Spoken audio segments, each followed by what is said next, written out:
আসসালামু আলাইকুম আপু, আমি তোয়া। এই ঘটনাটা ঘটেছে আমার এক কাছের বান্ধবীর সাথে। আমরা দুজন একই স্কুলে পড়ি, আর ওরা একটা নতুন বাসায় উঠেছিল কয়েক মাস আগে।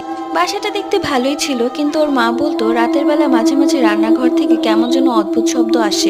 কখনো পানির শব্দ, কখনো কিছু পড়ে যাওয়ার শব্দ, আবার কখনো ফিসফিস করার মতো শব্দ। আমার বান্ধবী এগুলো পাত্তা দিত না, ভাবতো পুরোনো বাসা বলে হয়তো এসব হচ্ছে। কিন্তু একটা রাতে ওর সাথে এমন কিছু ঘটলো যা শুনে আমার নিজেরই গা শিউরে উঠলো। সেই দিন রাতে ওর পড়াশোনা করতে করতে অনেক রাত হয়ে যায়, রাত 2টার দিকে ঘুমিয়ে পড়ে। কিন্তু হঠাৎ ঘুমের মধ্যে অনুভব করে কেউ যেন ধীরে ধীরে ওর দরজার বাইরে হাঁটছে। কড়কড়ে মেঝেতে খালি পায়ে মৃদু শব্দ। ও প্রথমে ভেবেছিল আম্মু হয়তো উঠে গেছে, কিন্তু একটু পর দরজার নিচ থেকে হালকা লালচে আলো আসতে থাকে, যেন কেউ বাহিরে দাঁড়িয়ে আছে।